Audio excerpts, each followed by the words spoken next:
They had a private group chat, a family circle I was never part of, and they had kept me out for 10 long years. The words felt like a physical blow, a decade of my life dissolving into a bitter, deceptive vapor. I'd believed the occasional friction between Elara, my wife, and me were just the usual bumps in any marriage. Normal, I told myself. Yet, on the eve of our 10th anniversary, I discovered I had never truly belonged to her family at all. That day was my mother-in-law's birthday. I'd taken the afternoon off, leaving work early to meticulously prepare a feast for everyone. I envisioned the house filled with laughter, the aroma of a home-cooked meal, a celebration of family. But as afternoon bled into dusk, and dusk into a moonless night, the house remained eerily silent, devoid of life. No one came home. I called Elara, only to be met with a voice laced with irritation, as if I were the one who had made a mistake. Mom announced in the group that we're eating out tonight. Even Blake knew. How could you not? Confused and feeling utterly inadequate, I mumbled a response and instinctively reached for my phone, ready to check the family messaging app. But the app insisted on a tedious update, a labyrinth of relogins and permissions. When I finally navigated my way in, the last message in the family group was from 6 months ago. A complaint from my mother-in-law, criticizing me for taking my own parents on a short vacation. Nothing since. No birthday plans, no change of venue, no family dinner announcement. Nothing. Before I could even type a reply, I heard my daughter's voice echo from Elara's end of the call. Her tone, though childish, cut sharper than any blade. Mommy, can foster dad be my dad tonight instead of real dad? I really don't like real dad being here. He'll stop me from eating cake. In that searing instant, whatever I had intended to say choked in my throat. My gaze drifted to the family portrait hanging in the living room, the same old photo. But now a smaller picture of Blake, our next-door neighbor, had been haphazardly taped over the corner. Lily had put it there just last week. A weariness settled over me, so profound that only one thought resonated in my mind. Just let it go. Blake, our neighbor from the house directly across the street, was also one of Elara's clients. Before he moved in, Elara often complained about him. A difficult, demanding bachelor, always nitpicking and impossible to please. Her descriptions painted a picture of a man everyone would want to avoid. Then one day he moved in. Not long after, he started asking Elara for rides to their shared office building, claiming it was on her way. Elara initially expressed annoyance, but I, ever the pragmatist, encouraged her to agree. He was a client, after all. Maintaining good relations was good for business. I thought nothing more of it until everything began to twist. One evening, at a gathering with friends, I innocently mentioned Blake in conversation. Elara, flushed from a few drinks, slammed her hand on the table. You, stuck in the kitchen, a 30-something nobody employee. What do you know about Blake? The atmosphere at the table instantly turned heavy. My friend, sensing my humiliation, immediately retorted. If she hadn't pressured Owen to come back and focus on the family, he'd be a regional director by now, not stuck anywhere. Elara merely snorted, her disdain palpable. It was then I felt it, a cold certainty. Another man's shadow had fallen across her heart. Later, Elara apologized profusely, blaming it on the alcohol. My friends, ever the peacemakers, urged me to forgive her. You've been together for years. She's your wife and Lily is growing up.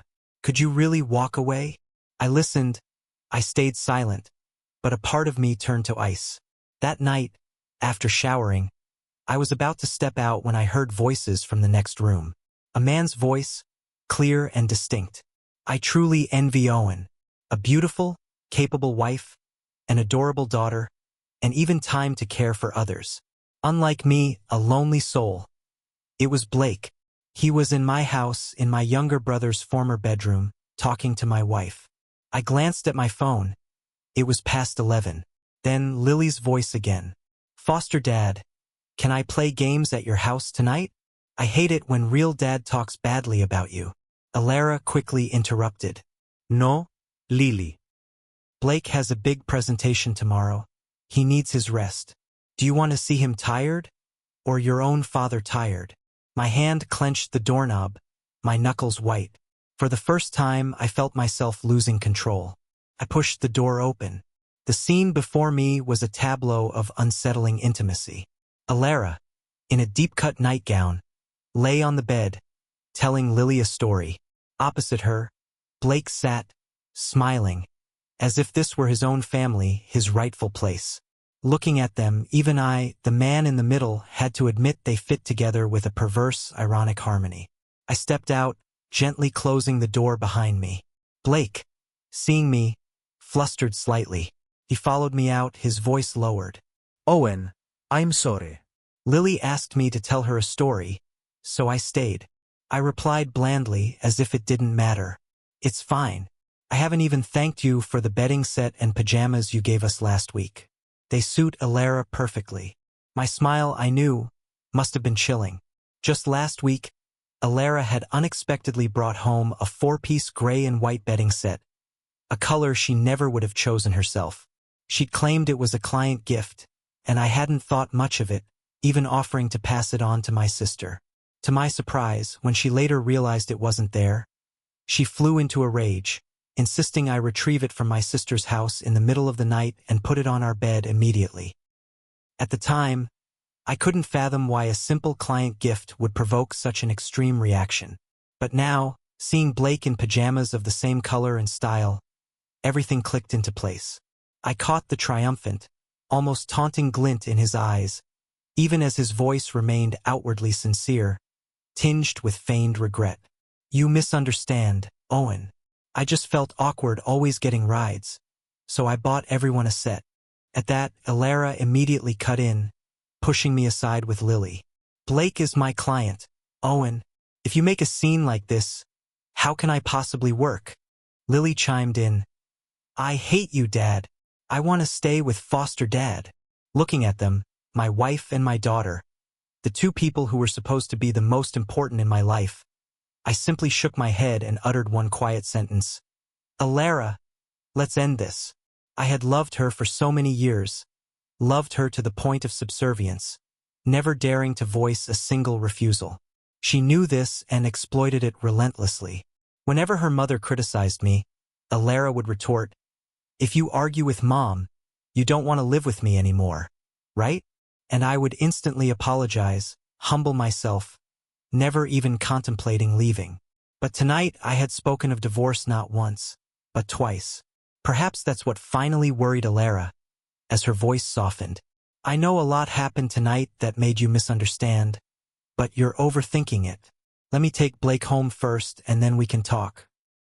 She quickly pulled Lily out of the house. 10 minutes later, my phone buzzed with a message. Blake rushed off too quickly just now and slipped. Lily and I are taking him to the hospital. Don't be angry. I'll explain when I get back. Attached was a photo of a small red mark on his leg, looking no worse than a mosquito bite. Immediately after, I saw a new message flash across Lily's smartwatch, which I regularly charged. In the family group chat, the one I wasn't a part of, my mother-in-law had written, Tonight, I've decided you two should stay with Blake. I want to see if Owen will dare say another word in this house. And Blake's reply, Thank you, Mom. I placed the smartwatch down and began to pack. My flight was booked for 10 days from now. Before I left, I would ship my belongings to my parents and finalize the divorce proceedings. Years ago, my mother-in-law, fearing I would dispute assets, had pressured me to sign papers ensuring everything, the house, the car, even the TV and refrigerator, was solely in Elara's name. I would leave with nothing. I didn't have much to pack, just 4 suitcases that encapsulated 10 years of marriage. The thought was deeply bitter. The sky was still dark when I finished packing. As I loaded the last suitcase into the car, I saw Elara returning, cradling 2 bags of breakfast. She was laughing, talking on the phone. Did I wake you? You worked so hard last night. I had to bring you something nourishing this morning. Who says I'm not your wife? When she looked up and saw me, the smile froze on her lips. We had been college sweethearts. In those difficult years, she had loved me fiercely. Every morning, she would buy me breakfast, wait for me after my shift, and celebrate holidays with me in our cramped student apartment. But now all of that she gave to another man. In that moment, my heart ached with every beat. She gasped, hanging up the phone, and started to cross the street. The road, usually quiet at this hour, was unusually busy that morning, as if fate itself wanted to sever all ties between us. She called out. I spoke first. I'm going on a work trip. She breathed a sigh of relief. Last night was my fault. When you get back, I'll make it up to you. I'll bring Lily to the airport to meet you. I simply replied, all right, take care, and closed the car door. She stood on the other side of the road, bewildered for a few seconds, then turned back towards Blake. My two closest friends, upon hearing the story, were furious, ready to confront Elara and Blake. I stopped them. A direct confrontation will only make it easier for them. As for me, I'll leave them with a surprise. Just 2 hours after I left, Blake had already moved directly into my former bedroom. My mother-in-law personally helped him move his belongings, effusively praising him, saying anyone who married Blake would be blessed for 3 generations. My wife and daughter were beaming, even planning for Lily to call Blake Dad permanently. Blake, feigning modesty, simply said he was happy to live with them as things were and asked for nothing more. Hearing this, my mother-in-law and Elara were even more delighted. Days later, my mother-in-law cooked Blake's favorite dishes daily, something she had never done for me, not even when I was ill. In the evenings, the woman who once refused to babysit Lily, claiming it was too tiring, now happily took my daughter out to play, leaving Elara and Blake to their private time. I watched it all unfold on my home security camera, letting out a bitter laugh. I had once suggested Elara and I have some private time, and my mother-in-law had written a lengthy tirade, accusing me of being an unfit father. It seemed everything in that house could change, except for anything changing for me. 3 days passed. Elara still hadn't noticed that all my belongings had vanished, replaced entirely by Blake's. That morning, she messaged me, asking for my flight details so she could pick me up, only to realize I hadn't replied to any of her messages since leaving. Lily ran up, asking about her smartwatch, the one I charged daily but had disappeared that night. Elara hastily rummaged through the wardrobe, finding only Blake's clothes. Before she could call me, her company urgently summoned her. A project had hit a snag, and she was needed immediately. At the same moment, Blake's phone rang, requiring him to bring all relevant documents and statements to a meeting. He glanced at Elara, criticizing her assistant's poor performance, declaring she should be fired. Elara just hummed, oblivious that this very meeting would drag them both into an abyss. As they entered the conference room, both the A and B side executives were already waiting. The faces of both bosses immediately darkened upon seeing Elara and Blake arrive together. Blake's boss turned to Elara's assistant, his voice stern. Everyone's here. Briar, you may present the evidence. Briar, her eyes red-rimmed, said nothing, simply clicked the mouse. The large screen instantly displayed a recording from my home camera, accompanied by Blake's unmistakable voice. Tell me, who's more competent, me or your husband? Just keep me happy, and I'll ensure you get the next few projects. The entire room froze. Colleagues on both sides stifled laughter. Some bowed their heads, discreetly messaging. Elara stood stunned, her throat tight, her vision blurring. Blake, in contrast, leaped up, shouting, Owen, you're despicable. Just because I said a few words, you used a fabricated video to harm me. I'm calling the police right now. His voice trembled, his hands and feet cold, breathing heavily as he fumbled with his phone, unable to unlock it. He demanded that Briar be fired and reported across the industry. His boss looked him dead in the eye. First, explain to me why the last 3 projects weren't put out to tender but were directly awarded to Elara. Blake took a deep breath, presenting a report. Everything is within the contract. The procedure was fully followed. Elara, regaining her composure, even managed a gentle smile at Briar. Briar, I know we've had some friction lately, and my failure to address it is my fault. But fabricating a story like this is going too far. Briar couldn't take it anymore. She stood up abruptly. I'm not making this up. He harassed me first. She placed her phone on the table, opening messages, late-night invitations for drinks, suggestive remarks. When she refused, he even called her academic advisor, falsely accusing her of being lazy and shirking her duties. Seeing the screen, Elara's face went chalk white. Blake panicked, pointing. This is Elara's bedroom. How did you get this video? You said you didn't fake it. I rose from the back row, clapping softly. Actually, she didn't. But as Elara's husband, I did. My appearance drenched Blake in a cold sweat. Elara, just calm moments ago, lunged towards me, gripping my arm. Owen, let me explain. It's not what you think. I stepped closer to the screen, looking Blake directly in the eyes. Help me explain, Blake. Why would you, a client of my wife's company, recognize the bedroom in my house? Blake froze, taking a step back, then screamed. Owen, are you insane? Do you know the consequences? Do you want to destroy Elara? Around us, several of Elara's colleagues sneered. Our Elara is so dedicated. Day and night, she takes care of clients. No wonder she lands all the projects. Guess I just don't know how to keep Mr. Blake happy. Blake slumped into a chair, utterly defeated. Elara, hearing those sarcastic remarks, lost all control. She spun around and shrieked at me. You knew all along, didn't you? That's why you pretended to go on a trip, to set me up. What do you gain by destroying me? I'm telling you, I won't divorce you. I'll cling to you for the rest of my life. People quickly pulled her away. Some colleagues who knew me interjected. Cheating and then refusing a divorce? That's just disgraceful for a woman.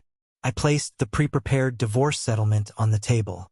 If you don't want things to get even uglier, come with me now to finalize the paperwork. We're going to the registry office. On the way, she cried, recounting their happy days with Lily, as if trying to hold on. But I only looked out the window, realizing that even such a humble love could be completely withdrawn. Please, Owen, give me another chance, she pleaded. I cut her off. I already spoke to the broker. Blake's apartment? You rented it and you paid for it.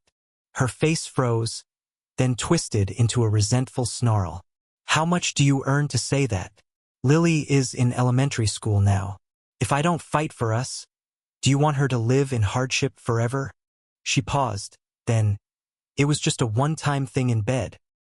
I still love you. Why are you dwelling on it? Do you think this is still some high school romance? I looked at her, the woman who once would be angry all day if I so much as glanced at another. Now she could calmly say, it was just one time. Was I too old-fashioned, or had the world truly changed? When the divorce papers were in her hand, she bowed her head, lighting a cigarette. Her voice was low. He and I bonded over smoking. He never forbade me anything. With him, I felt free. Then she looked up and said directly, you lost because you were too calculating, because you turned Lily and me into prisoners. Just looking at you, I knew how my life would end, which is why we hated you. I didn't get angry. I only asked, if he was as liberal as you claim, why did he send those messages to Briar? That question darkened her eyes, but she still tried to maintain a strong facade. I continued, I should thank him. If he hadn't made Briar come to me, I wouldn't have had the chance to make you both pay. I waved a hand and walked away, leaving her standing there. After finalizing all the procedures, I quickly reorganized my life, preparing to start a new job in a distant city. The new environment was so demanding that I barely had time to dwell on what had happened. There, I unexpectedly reconnected with a senior from my university club. Even more surprisingly, her husband also worked at the same company as me. He helped me navigate many initial challenges and introduced me to local community groups. Thanks to this, I gradually settled into my new life, though it still took about 2 months to fully adapt. When I called my 2 closest friends, they were thrilled to hear about my new plans. But by the end of the conversation, their voices turned to irritation. Did you hear Elara and that guy got married? What kind of company lets someone get away with an affair like that without getting fired? It turned out that their affair, though damaging to their reputations, didn't violate company policy, so they were only demoted. To mitigate the gossip, Blake had married her. I wasn't surprised. Such ploys were transparent to me. I no longer cared, focusing all my energy on my work. A year later, I was transferred back home as a regional director, my salary 100-fold what it had been before. Unexpectedly, the first project I oversaw had a familiar name on the presentation list. When I entered the room, both Elara and I froze. After a year apart, she had lost significant weight, her face gaunt, like someone recovering from a long illness. Previously, she had always been the one to present, but this time her company had replaced her with a new employee. In the end, they were disqualified due to bidding issues. I recounted the story to my two best friends, and they immediately arranged a meeting to update me on the most dramatic part of the mistress-turned-wife saga. They spoke as if they had witnessed it firsthand. The day my mother-in-law learned Elara and I were divorcing, she immediately fainted. Not out of sympathy for me, but out of regret for her daughter's once bright future, now seemingly shattered. When they learned Blake had taken full responsibility to protect Elara, the whole family cherished him even more. Initially, their life seemed happy. Lily was thrilled that her foster dad had become her father. The first to react negatively, however, was my mother-in-law, who had been Blake's fiercest defender. She began to complain. "This isn't just my house. You can't keep not cooking or doing laundry forever." Blake silently looked at Elara, hoping she would defend him. But ever since becoming the office joke, Elara seemed to have lost all spirit. She only smoked and slept endlessly, neglecting even Lily. Seeing his wife remain silent, Blake finally replied, "If you want an easier life, hire a housekeeper." She thought he would pay, but he retorted directly, "If you want one, pay for it yourself. For years, you've treated me like a servant. Can't you handle it when someone talks back?" Before their argument could conclude, Lily came home with a test score of 12. Since my departure, Blake, in an effort to win her over, had taken her out to play every day, resulting in a severe decline in her studies. My mother-in-law was furious, but Blake remained nonchalant. "So what if she's doing poorly in school? I'm planning on having a son with Elara anyway. We can always give Lily back to Owen to raise." Hearing that, my mother-in-law, who had always treated me poorly but cherished her granddaughter, slapped Blake across the face. "Are you even human to say such a thing?"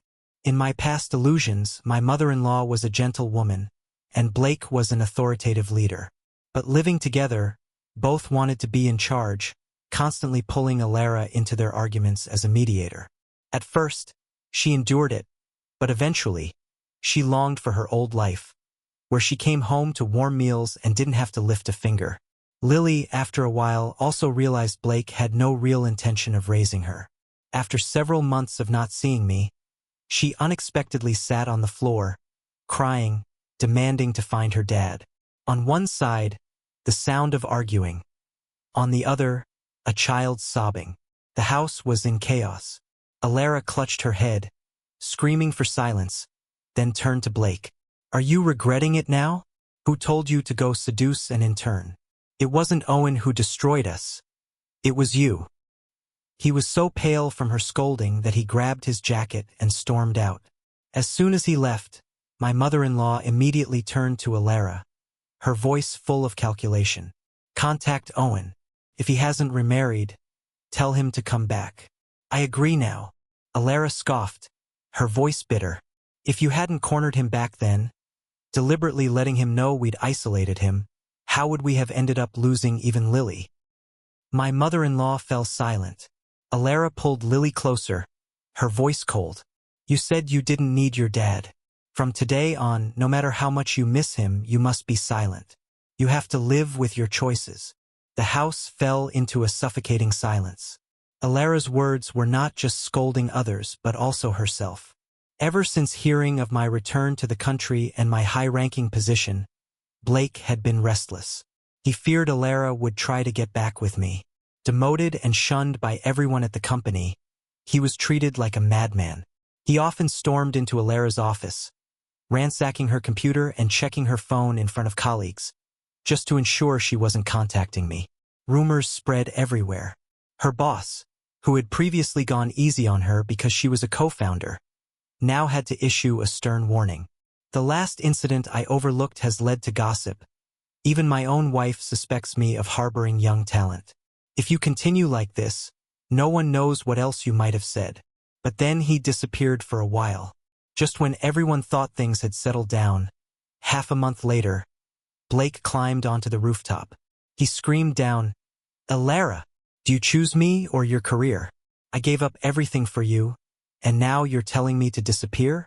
Fine, but I'll drag you down with me." When she finally reached him, utterly exhausted, she said, "Aren't you tired? Because I am so tired." Now I finally understand what my husband meant when he said, "Just let it go."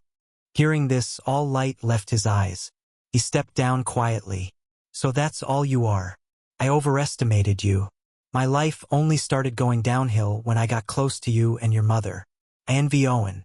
He gave up his child to turn his life around, while I've lost my reputation, my career, and am branded a homewrecker with nothing left." With that, he walked away, divorced, quit his job, and vanished. That day, as I was at work, a colleague announced that someone named Elara wanted to see me. I went downstairs and saw her, dressed neatly, hair smooth, but her complexion was incredibly pale. The sharp aura she once possessed was gone. She smiled faintly, her voice light as a breeze. "Long time no see." Without preamble, she spoke directly. "Could you take care of Lily from now on? I have cancer." Hearing those words, my heart felt squeezed. If it were before, I would have thought she was making excuses. But now, seeing her abnormally gaunt body, I knew it wasn't a lie.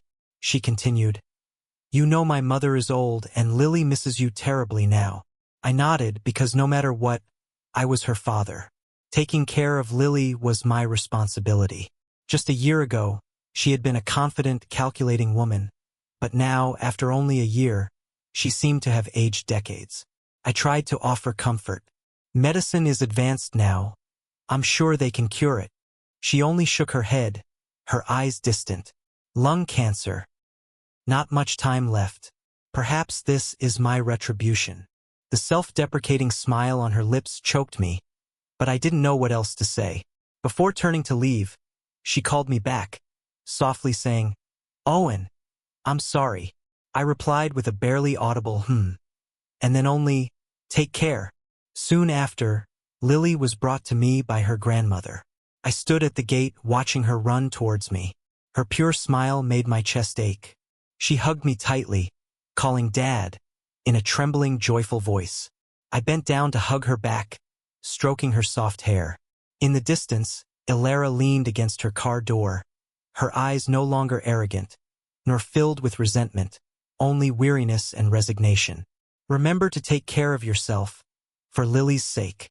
Her words were as light as a breath. I nodded, neither blaming nor trying to prolong the moment.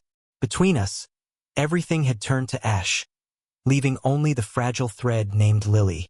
Life could not rewind, nor could memories be erased. I had once loved her to the point of forgetting myself, but in the end, I learned to love myself more. That day, I took Lily's hand and walked away.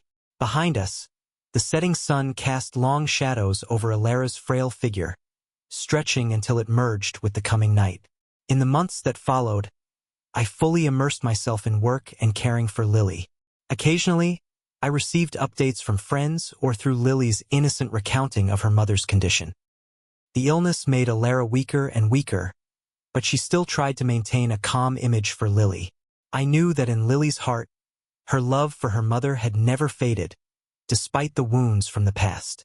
Once, Lily asked me, "Dad, is Mommy a bad person?" I looked into her innocent eyes, gently stroked her head, and said, "No, sweetie, Mommy just chose the wrong path in life." I didn't want to sow hatred in her young soul, understanding that one day, when she grew up, she would comprehend everything for herself. I also knew Elara didn't have much time left. Deep down, the love I once felt was gone, but 10 years of memories still made me wish for her to find peace. Sometimes I recalled that last morning, seeing her cross the street to find me, that look of panic, and wondered if things had been slightly different that day. Perhaps we wouldn't have ended this way. But life offers no if-onlys. One afternoon, as I was working, my phone rang. It was my former mother-in-law's number. She reported that Elara's condition had worsened. I took Lily to the hospital. The room was stark white, thick with the smell of antiseptic. Elara lay there, so frail I almost didn't recognize her. When she saw Lily, she tried to force a smile. Lily rushed to hold her mother's hand, tears streaming down her face. Elara just stroked Lily's hair, whispering, "Be good. Listen to your dad." Then her eyes turned to me, no longer with resentment, only a strange lightness, as if she had finally let go of everything. I stood there silently. Perhaps this was the last time I would see her conscious. In that moment, all the hatred in me seemed to dissolve, leaving only a vague regret. A regret that we both could have chosen a different path but didn't. In the days that followed, I arranged for Lily to stay with her grandmother, while I continued to go to work as usual. Each evening after work, I would stop by the hospital, sometimes just standing outside in the hallway looking in, sometimes sitting quietly by her bedside for a while. The room still smelled strongly of antiseptic, the cold white lights casting a harsh glow on her face, now so gaunt that the proud woman she once was barely recognizable. Elara spent most of her time in a fitful sleep, her breath thin as a thread. Sometimes she would open her eyes, only to look my way, nod faintly, and then close them again. Lily still visited her mother every day. At first, she would chatter away about school and friends. But gradually, as she realized her mother was weakening by the day, she spoke less, just sitting by her side, holding her hand. Her eyes held the deep worry of a child who had never experienced loss but sensed something imminent. I didn't intervene, allowing Lily and her mother their private moments, knowing they would be memories she carried throughout her life. One late weekend afternoon, I arrived at the hospital earlier than usual. My former mother-in-law stood outside the door, her face a mix of weariness and bitterness. She looked at me, seemed about to say something, then held back. I simply nodded, pushed open the door, and stepped in. Elara was awake. On the table beside her bed was an old photograph. It was a picture of us from when we first got married, holding hands, our eyes full of trust. She gazed at the photo for a long time, then spoke in a hoarse whisper. "Do you remember that day? We had nothing but faith in each other." I remained silent because I did remember, but that memory now felt like a worn-out film, with faded sections that could not be restored. She continued with a faint smile. "Perhaps if I had cherished it more back then, everything would have been different." For the first time in years, I heard her say something that wasn't a defense or an accusation. It didn't make me happy. It only weighed heavily on my heart. I replied slowly, "The past is past. Don't dwell on it. Now you should conserve your strength for what remains." She nodded, but her eyes were already brimming with tears. From that day on, she began to talk more, not just to me but also to Lily. She told Lily stories from her childhood, even things from long ago that I had never known. The time she had taken Lily to the hospital alone when I was busy, the nights she stayed awake when Lily had a high fever. I didn't know how much of those words were meant to make amends, and how much to preserve her image in Lily's mind. But I also didn't want to be cynical anymore.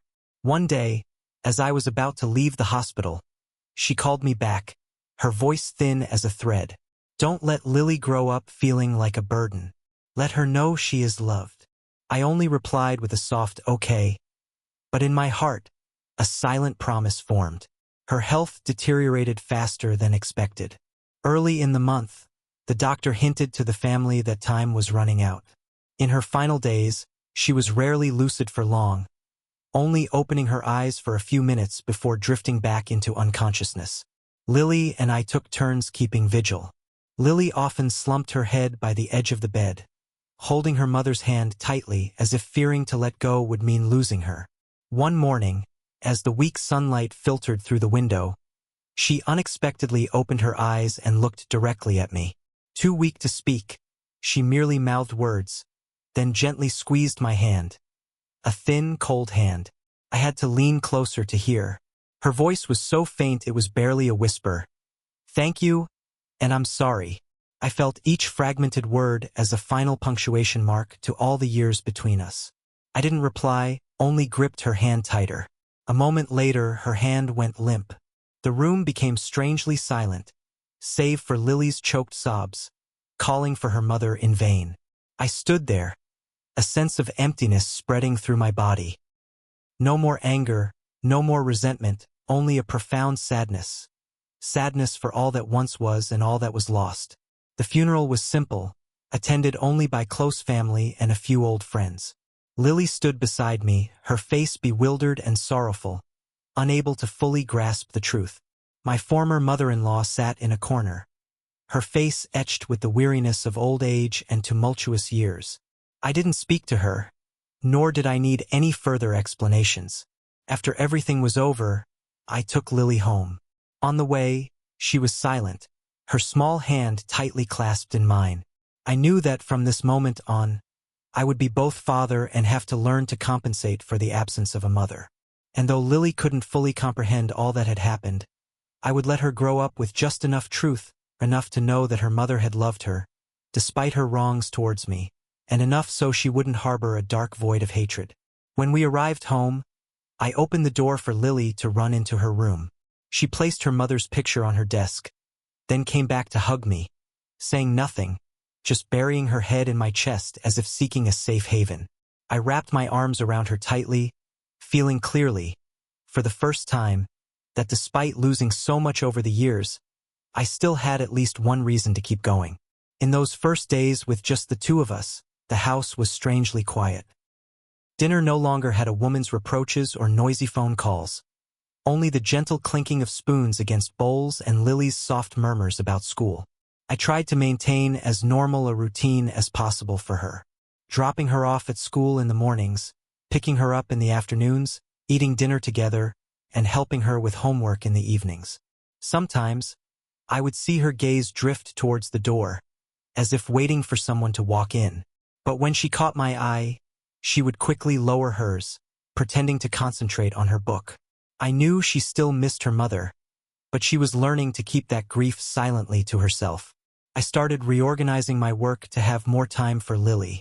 Long business trips were shortened or delegated. Evening meetings were limited. At night, after Lily was asleep, I would sit in my home office, catching up on the remaining work. Sometimes, I would unconsciously look up at the old photo hanging on the wall, the former family picture now in a new frame, featuring only Lily and me. The innocent look in her eyes in that photo was the only thing that helped me believe I still had a home, albeit a different one. One time, Lily brought home a school essay, the topic being the person I admire most. She wrote about me, but one paragraph made me pause for a long time. Dad never abandoned me, even when everything changed. Dad said that family isn't always whole, but love must be complete. I reread that sentence, realizing that I, too, was learning to understand its meaning. Occasionally, my former mother-in-law would call to check on Lily. Her voice still carried a hint of remorse but never mentioned the old issues between Elara and me. I replied briefly, updating her on Lily's studies and health, then ended the call. I didn't want hatred to seep into what remained. Lily had the right to maintain a connection with her maternal family, but I would also protect her from any feelings of guilt or pressure. That summer, I decided to take Lily on a trip abroad, both for a change of scenery and for her to have new experiences. The trip lasted nearly half a month. We visited many places, took many photos. Lily smiled more, talked more, and sometimes, amidst a beautiful landscape, she would turn to me and say, "I wish Mom could see this too." I just stroked her head, saying nothing more, knowing that in her heart, the image of her mother was an indelible part of her. Returning from the trip, I realized I, too, felt lighter. The memories of Elara were no longer sharp, but had faded like a movie watched too many times. There were still parts that made me regretful, but no longer enough to cause me pain. I had stopped wondering why things had come to this and began thinking more about what I could do for the present. One afternoon, while tidying my bookshelf, I found a small box Elara used to keep a few mementos. Inside was a notebook, some old photos, and an unsent letter. Her handwriting from around the time our relationship began to fray. The content wasn't an apology, nor an excuse, but just fragmented thoughts. The times she felt neglected when I was busy with work. The days she felt alone in this very house, and how she didn't know how to pull me closer. I folded the letter, putting it back in its place, not to forget, but to remind myself that every breakdown has many causes. And sometimes silence itself can erode a relationship. Life gradually stabilized. Lily grew older, developing her own interests and dreams. I encouraged her to pursue what she loved, to participate in extracurricular activities. Whenever I saw her enthusiastically talk about a new lesson or a trip with friends, I felt a sense of peace. Perhaps I couldn't give her a complete family, but I would give her a childhood not lacking in love. Sometimes, on quiet evenings after Lily had gone to sleep, I would step onto the balcony, looking down at the street where Elara and I once lived. Everything remained the same, the warm streetlights casting light on the sidewalk, the small eatery on the corner still open late, but the people of yesteryear were no longer there. I realized I no longer searched for her familiar silhouette. Perhaps true peace comes when we stop wishing the past would return and accept that each person has chosen their own path. And I knew my journey now was not just my own, but also Lily's. She would walk with me, even though the road ahead still held many unforeseen turns. Time passed, and Lily gradually entered her teenage years. She no longer clung to me as she once did, but the bond between father and daughter grew stronger in a different way. We shared afternoons walking together, weekend evenings cooking, and short trips to explore new places. I saw in her a resilience that perhaps only children who have experienced loss possess. Occasionally, when she mentioned her mother, her voice no longer trembled or hesitated, but was calm, as if speaking of a beautiful yet sad memory. I maintained minimal contact with her maternal family so Lily could preserve those blood ties. My former mother-in-law had grown much weaker, sighing and asking about Lily's health every time we spoke on the phone, rarely bringing up the past. I, too, had no desire to rehash what was over, simply replying about Lily's studies and life. Sometimes she would softly say, "If only back then," and then trail off. I didn't respond, for if only changes nothing. One autumn morning, as I took Lily to school, I happened to encounter an old colleague of Elara's. We exchanged brief greetings, but as they walked away, I overheard them saying to someone, "It's a pity for her. If only she had chosen differently." I knew who they were talking about, but my steps didn't falter. It wasn't that I wasn't curious, but I understood that seeking answers now held no meaning. Life continued. My career became more stable, my income sufficient to provide Lily with a secure future. I still maintained the habit of dropping her off and picking her up from school every day, even when my schedule was suffocatingly tight. In moments of fatigue, just seeing her walk out of the school gates, smiling and waving, all the pressure seemed to lift. I realized this was perhaps the greatest motivation for me to keep striving. Once, on Elara's Memorial Day, I took Lily to light incense. The grave lay on a small hillock, shaded by rows of trees. Lily placed her bouquet down and stood silently for a long time. I didn't intervene, just stood behind her, giving her space. When she turned back, she looked at me and softly said, "I'm not angry with Mom anymore. I think Mom loved me too. She just made mistakes." My throat tightened upon hearing that, but I still smiled and nodded. That evening, after Lily was asleep, I opened my computer and unconsciously searched for some old photos. Wedding pictures, our first trip, Lily's first birthday party, all appeared like short films. I no longer felt the sharp pang of pain as before, but only a sense of relief. What needed to be kept, I would keep for Lily. What needed to be let go, I would leave in the past. There were nights when the streets were quiet, and I sat alone by the window, thinking about the path I had traveled. I had once loved to the point of forgetting myself, endured to the point of losing my voice, and then hurt so much I thought I couldn't get back up.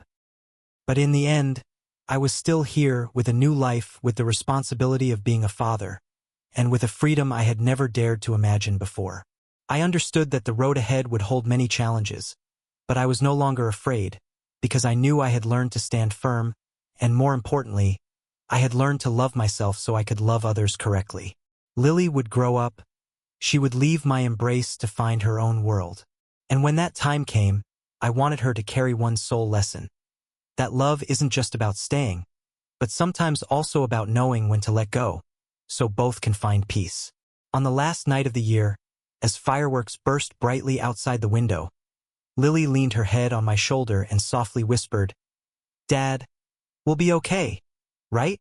I squeezed her shoulder gently, answering with certainty, "Yes, we'll be okay." And I believed it, not because everything would always be smooth, but because we had walked through the darkest days and were still here, together. Ahead, whether the road was long or short, no matter how many more upheavals, I would keep walking, carrying all that I had learned from a marriage that had closed, and a love that had never been lost. The love of a father for his daughter.